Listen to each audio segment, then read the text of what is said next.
నమస్తే, welcome to 9 Telangana news.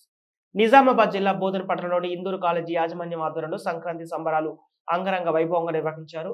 కళాశాల విద్యార్థులు వేసినటువంటి ముగ్గులు చూపరులను ఎంతగానో ఆకట్టుకున్నాయి. ఈ ముగ్గులు పోటీలో పాల్గొన్న ఉపాధ్యాయులు కూడా పాల్గొన్నారు. అలాగే కళాశాల మేనేజ్మెంట్ డైరెక్టర్ థామస్, అలాగే ప్రిన్సిపల్ సత్యనారాయణ రెడ్డి ఆధ్వర్యంలో జరిగినటువంటి ఈ సంబరాలలో భోగి మంటలు, పాలు పొంగించడం, ముగ్గులు వేయడం, గాలిపటాలను ఎగిరేయడం లాంటి కార్యక్రమాలు విద్యార్థులను ఉత్సాహపరిచాయి. ఈ కార్యక్రమంలో ఎందరు వీడి కళాశాల యాజమాన్యం మరియు management Thomas, principal Satyanarayana Reddy, విద్యార్థులు, సిబ్బంది పాల్గొన్నారు.